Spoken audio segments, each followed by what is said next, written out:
Hello, this is Ed from South River Outfitters. Welcome to Kayak Fishing with the Pros. At this event, you can learn from the country's top kayak anglers. We will share their best practices and tips for hooking and landing more fish. From rigging the kayaks to choosing the right lure, these professional anglers will share it all at this event. You can learn in one day what would take years to learn on your own. Here is Daryl Boyd from the Kayak Bass Fishing, and he's going to talk about soft plastics and topwater presentations. Thanks for joining us.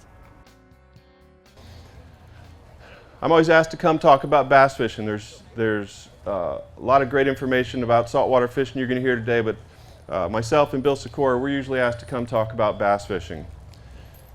Usually I come here and most of the folks here are saltwater guys and gals. So I set it up fairly basic. I always have this fear I'm going to get here and it's going to be a bunch of bass guys and we're going to have to adjust, which we can do. If we're a little too basic, we can adjust. But let me see a show of hands. Who out here does a lot of bass fishing? All right, only a couple. So none of the rest of you will know if I know what I'm talking about or not. Specifically today, I'm going to talk a little bit about topwater baits and then I'm going to go into some depth about soft plastics. Those are I guess I would say my specialties. Those are the things that I've done most of my life. I'm probably in a bad habit that I don't get away from them enough because there are a lot of other great options out there. It's what I know. It's how I catch fish. So that's what I stick with. First of all, there's always a rod rigged with a topwater bait with me. I'm a believer in probably throwing the topwater bait more than most people. You know, you hear a lot of people talk about throw it first thing in the morning or only throw it, certain times of the year and it's too hot or it's too cold and they won't bite it. I've caught some of my best quality fish in 50-degree weather, wind howling and that sort of thing on topwater bait. Same thing middle of the day. That's not to say that's always going to work, but if you're paying attention to what's going on the water and you've always are always prepared to throw a topwater bait, it's an option more often than you think. Most of the time I throw this type of a bait. This happens to be a Spook Junior. There's a tons of different baits like this that the technique used is walk the dog. Everybody's heard of walk the dog, regardless of whether you're fishing for bass or snook. And I'll say that too. Fishing for bass is basically like fishing for snook. You're looking for a reaction bite, and they tend to love these annoying baits walking across the surface. I find, now the standard comment is you need to vary your retrieve. I find with these walking type baits that if I'll stay with a pretty steady retrieve, pretty steady, not too fast cadence, about like that, is where I have my best success. Obviously with whatever bait you're throwing, if the presentation you're using isn't working, change the presentation. Go to something more erratic or speed it up, slow it down.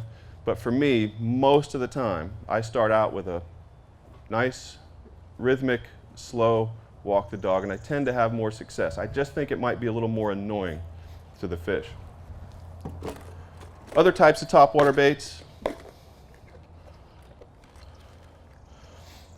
And sometimes we get questions about gear storage, and this is how I store mine. I have a box that's topwater baits. A lot of people love to throw the frog. Exciting way to fish. Low percentage way to fish, but exciting way to fish. There are some other products out there I'm looking to try, but with the standard soft-bodied frog like this, you've got two hooks laying right next to that body. So that fish has got to compress that, and you've got to yank pretty good to make sure you get a hook set. But some of the strikes on a frog are what keeps you coming back. There's also kind of poppers and chuggers. The face on these will be flat or concave, so instead of being able to just walking, they're going to spray water, they're going to make a chugging sound. Those are the ones where, to me, the erratic retrieve seems to work pretty well. Couple of jerks and a pause, 3 jerks and a pause, 2 and a pause, until you figure out something that makes it happen. Again, a lot of times if you really need to slow it down, that's a better bait because it's going to sit in one spot a little bit longer. So instead of just walking right past whatever structure or ambush point you're trying to fish, this way you can pop it a couple times and let it sit. That gives that fish an opportunity to see what you got going on. The pop gets his attention and he looks, but now it gives him a time to come over and inspect. And there's a myriad. I've also got some prop baits that I'll throw, and I'll use that similar to the way I do a popping bait, an erratic twitch.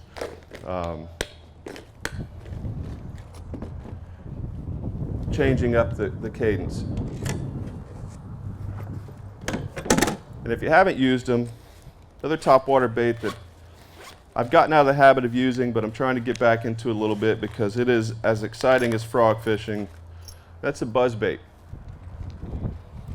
It looks a lot like a spinner bait, except the blade is made so that as you start to reel it, get your rod tip up a little bit, and as you start to reel it, that blade's going to stay right on top of the water and it's just going to gurgle. And if you can get it to where you're reeling it as slow as you can and still keeping it on the top of the water and gurgling like that, especially low light, before the sun gets up good or as it's going down, some of the most fantastic strikes you're going to ever experience will happen on that bait. I don't know why it happens that way, but they seem to absolutely destroy that one. So if you don't have one, just next time you're in the store, just grab one, throw it on once in a while, first thing in the morning, and see how that does for you.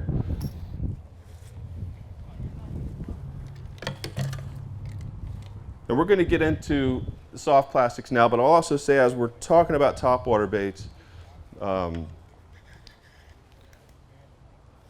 lot of different soft plastics can be used as topwater baits as well. I just love fishing topwater.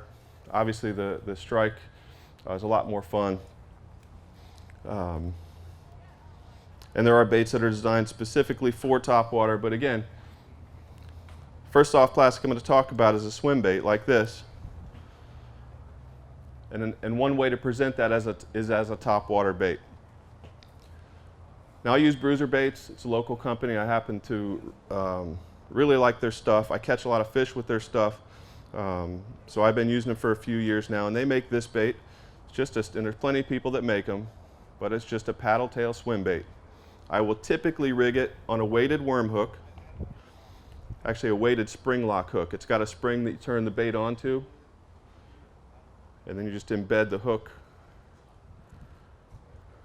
bring the point along the top, and then skin it into the top. So now you've got a weedless presentation, and what that's going to do, for me, this ends up being kind of a search bait for me. And I've gotten to where I use it in the place of a worm a lot, because I grew up fishing with a worm. Anybody that's fished freshwater has fished a rubber worm.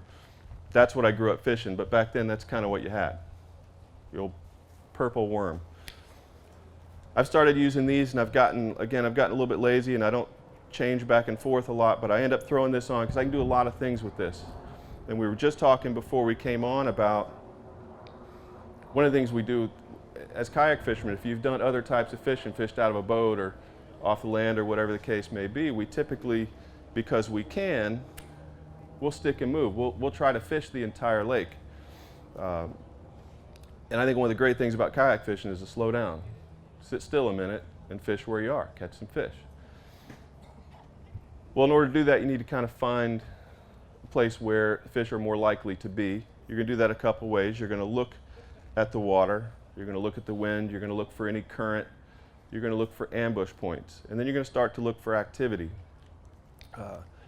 Barring all of those, you're going to start throwing a bait that you can move around a little bit until you find something reacting. Maybe it's just you threw the bait up against the bank and you saw movement 10 feet away. Now I know something's there, and we can start talking about how to attack them. I'll usually use this bait as a search bait. And the reason I do that is because I can buzz it right along the surface. That tail starts to flop, and it's similar to like a buzz bait, but not as noisy. Just reel it right across the top of the water, and I've got a nice little topwater bait. I will typically, though, fish it like a worm. Throw it up to the bank or out to the structure, whatever it is, let it sink, lift it, let it fall, lift it, let it fall. It works great, and in some clear water situations, I've watched what fish do, and when these baits fall, they fall head down, that tail kind of goes around in a circle, and it really gets fish's attention. And it allows me to also maybe fish those first 20 feet over the structure and the weeds or the rocks or whatever's close to that bank. And then that last time where maybe there's a ledge, let it drop off the ledge, and then I can reel it straight retrieve like you would a spinnerbait or anything else. Another way to use this bait is you can just straight retrieve it, or what seems to work a lot too is you'll throw it out. Now we're talking fishing a little bit deeper. So now we're going to fish 10, 12 feet of water, say, up to maybe 20 or whatever it is you're fishing in. We'll cast it out, go ahead and let it get to the bottom, and then start a straight retrieve. Then just stop. Let it sink back down. Start the straight retrieve. Let it stop. I find that effective when there's structure along the bottom or there's several different ledges, that sort of thing. That way, it just seems to be a faster way for me to search out and find those baits. I've also, with much deeper water, I've started to use this bait with just a jig head now. See, I grew up fishing down here, bass fishing down here, and everything is so full of weeds and everything else. I got stuck in a rut of everything has to be weedless. But sometimes you're fishing deeper structure, that sort of thing. It's not as big of an issue. By fishing a jig head on a bait like this, I can use a heavier weight, I can get the bait deeper faster, I can keep it deeper when I'm retrieving, and it just makes it a more effective bait in those deep water situations.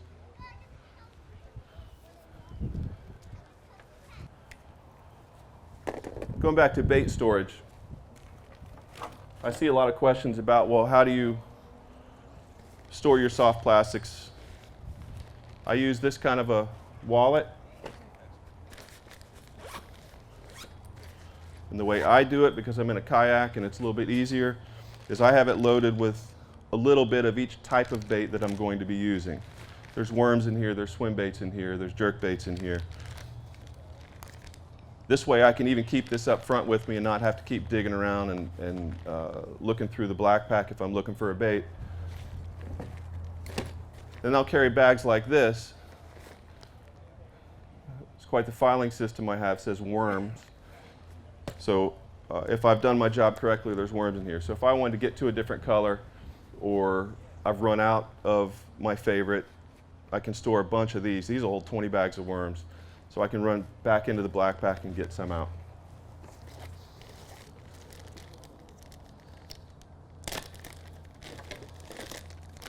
Worm fishing. Come in a lot of shapes and sizes and colors. Generally speaking, I'll fish with 10-inch curly tail type worm.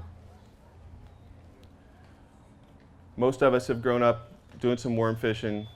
Texas rig with a weight is a pretty standard way to go.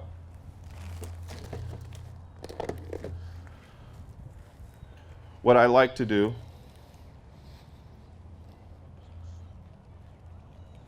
is to rig it with bobber stop to keep the weight from moving along.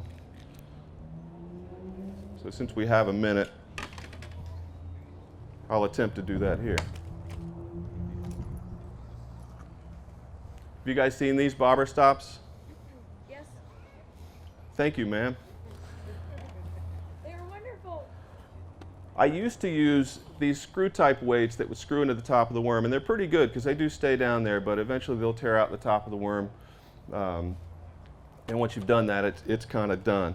I found with these bobber stops, you can use them pretty much all day, because what happens is you put it on before everything else, so no matter how much you retie, it's still there. So you just put your line through the little hoop, pull the bobber stop on, and it's there. This looks prettier, right? Yeah, it's cleaner. You know, it's just a cleaner deal. I can change out my weights easier, and now I haven't torn up the top of my worm.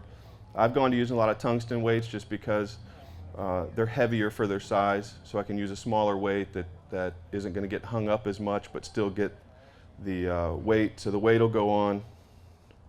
I won't go through the process of tying everything on, but basically that bobber stop will keep that weight from going up. So now I can keep, I use the word Texas rig. Texas rig, actually, they don't use a peg or a stop or anything like that. A Texas rig, the weight is able to slide up and down the line.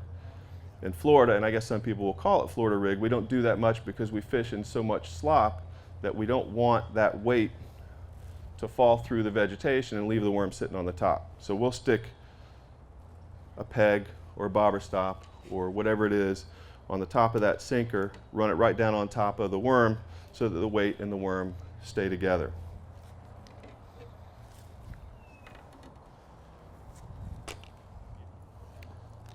Now I'll end up fishing that worm pretty much the same thing I'll do with that paddle tail.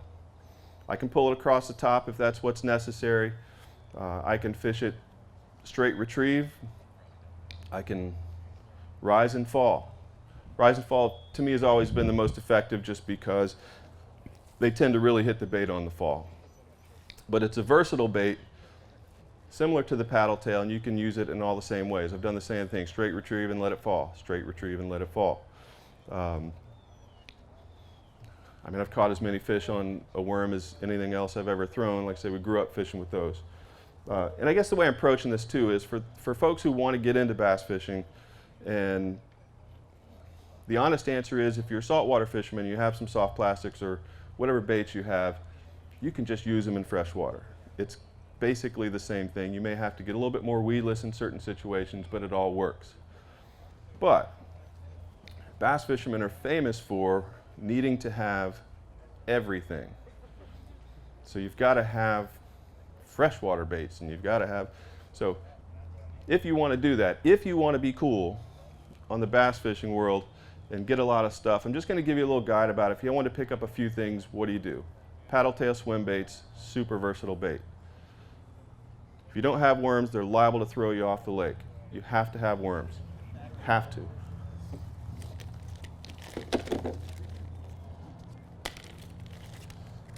As far as worms go, I have just started to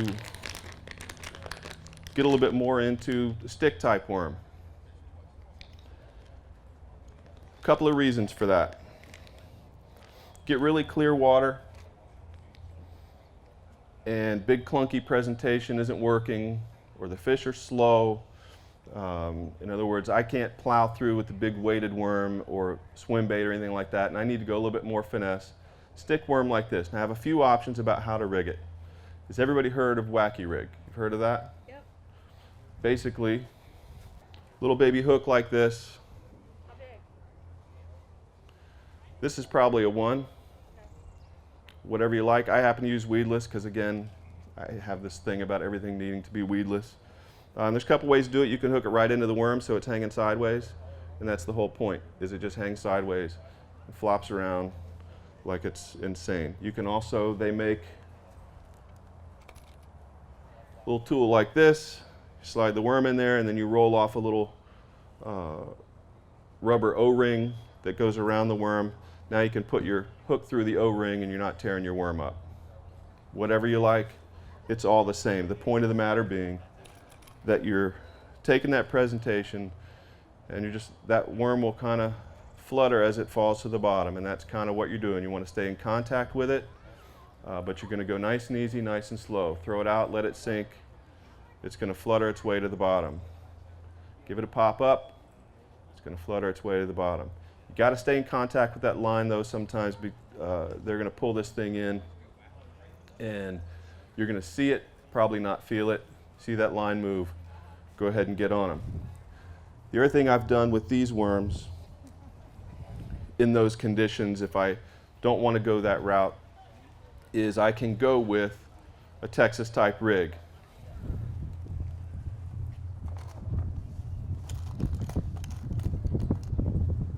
Basically, where you guys have seen it, you run the hook through the top, turn it around, just like you would, you know, weedless jerkbait or something of that nature, and just go with no weight or a very small weight. That still gives me the ability to fish with a less intrusive entry into the water. I'm not splashing to make a ton of noise. I can still move the bait very slowly. It's going to sink slower, because that's what I'm going to use this for. I'm going to use this when I need to slow down, or I need that visibility is too good and the fish can see me. That way I can go to a lighter weight rig and use fluorocarbon leaders and that sort of thing. Like I said, I'm like most fishermen. I get in habits and I keep wanting to use the same 2 or 3 baits all the time. And sometimes I've got to force myself to do it. But having a slow day, making a change, just think about what's going on. Maybe it is cold or maybe it's hot and nothing is moving very quickly. Maybe a slower presentation is what I need for that day. One of my favorite types of baits. We're going to do questions at the end. Just hang on to it and we'll do them right at the end. There's a reason for that and I'll tell you why later. A fluke style baits. Again, I use bruiser baits. Theirs is called a rad shad, but it's the same idea. It's a little fluke or jerk bait type lure. 90% of the time I'm going to use this with no weight on about a 3/0 worm hook, deep, wide gap worm hook, and I'm going to start off fishing it as a top water bait. I'm actually going to walk the dog with it, throw it up to the weeds, pull it across the weeds, and just walk the dog with it. 90% of the time. And in the right conditions, you just catch fish all day. It's just an amazing technique or amazing presentation with this bait. It also gives me, though, the flexibility that if I'm not getting that bite, or if I'm seeing fish react to it but not bite it, now as I come off the edge of those weeds, instead of continuing to walk it across the top, I'll just let it sink a little bit, just like you would a DOA jerk bait, for those of you who throw that bait. Just let it sink a little bit, and then twitch it, and then kind of slowly walk it under the surface. If I know I'm going to keep it under the surface all the time, then I can use a weighted hook, just like we did with the swim bait. And just like you would, like I say, with a DOA jerk bait, out on a flat somewhere, maybe you've got some submerged grass that you're fishing over.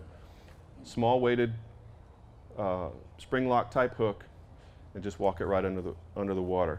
I almost always, when I go out, will have a topwater plug, one of these, and either a swim bait or a worm tied on all the time.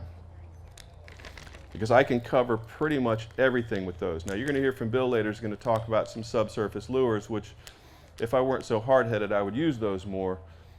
But I've got this stuff, this is what I'm comfortable with. I can fish all parts of the water column with it, so I do. I just stick with it.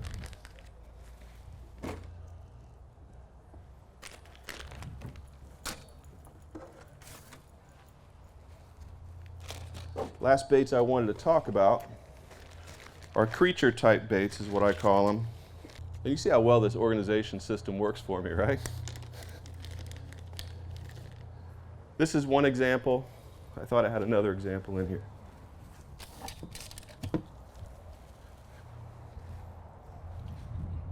This is one example.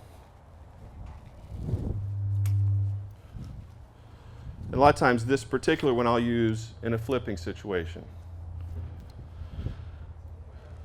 Similar to a worm, I've got a weight, although I've got a much bigger weight, because typically I'm trying to get this to punch through some nasty grass and get up under where I think the fish are laying in the shade, enjoying themselves. I use the bobber stops. A lot of times with these I'll use 2 bobber stops, because if you're doing this long enough you end up tearing one up. All right, just pull that one off. You've still got an extra, you don't have to worry about pulling the package back out. Use a big heavy wire hook. I like the kind that come with the bait keeper, because you're going to rig this like a Texas rig type of deal. Run it through the top, pull it up, and then embed the hook back in the bait. So that bait keeper will keep that thing from flying down. If you've done much of it, you'll notice that first couple times you get hung, or first couple bites you get, that hook will start to tear the top of that lure up. Well, that bait keeper will keep it on there a little bit better. So I like that. Another thing that we've started to do, started hearing about it, started doing it more, is snelling that hook. Where you, in a flipping situation, instead of tying a regular knot, we'll snell that hook. And really the reason being, if you'll see, you start to put some pressure on that, hook tends to flip up. If there's any validity to it or not, I don't really know, but the cool bass fishing guys talk about it, and that's what they say to do. So I started to do it, and it seems to make sense to me. Because keep in mind, you're fishing with something like this. You're fishing undercover. You're fishing in deep weeds. Your line is wrapped and through different things. You're going to have to put a pretty strong hook set on it anyway. If this turns that hook up and gives me a little bit better shot, then I'm going to do that.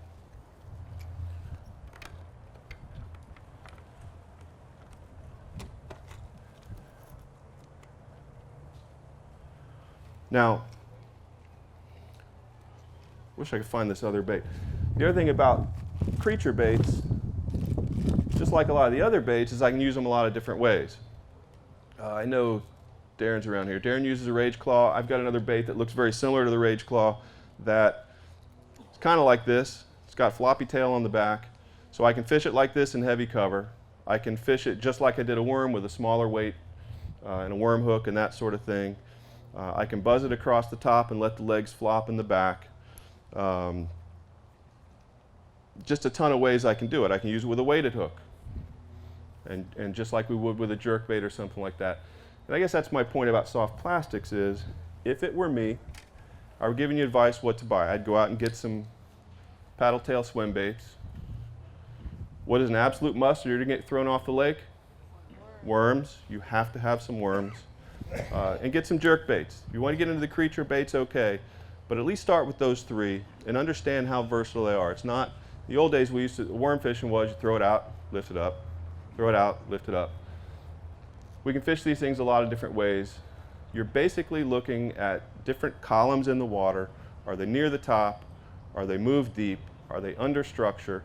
I can use those soft plastics to find them first of all, and then once you've found them, sit tight, stake yourself out, whatever it is, and then you can thoroughly fish that spot with a soft plastic because you can really slow down your presentation to get to whatever water column you want to. 10 o'clock.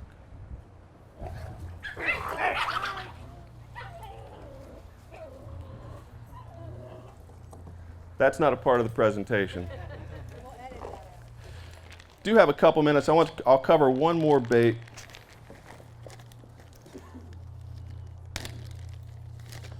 We'll call that advanced level soft plastic because you don't necessarily have to have them, but I've started using them and I really like them. But this little bait is really, it's designed to be a trailer. So if I'm using a spinner bait or a chatter bait or even a jig, something like that, it's nice to have a trailer on it. Now, Bruiser just came out with this one, and I love the action of this bait. So now I don't throw a spinner bait or a chatter bait or any of those things without this trailer on it. It seems to really add to it, gives that bait a little bit bigger silhouette. It'll slow the fall of the bait, all those sorts of things. So they've become very valuable to me. I feel like my strike rate has gone up because of them. But the other beauty of it is, looks a lot like a creature bait. So now I need that slower, softer presentation. I throw a small worm hook, small weight, and now I use this the same way I might a stick worm or something like that, but I've got a little more action because of the tail. So it's a matter of, if you don't go out and get all the different types of baits, that's fine. Understand that they're all very versatile. And you can do a lot of different things with them. Now I'm going to wrap up, but I want to thank everybody for coming out. South River Outfitters, fishing with the pros.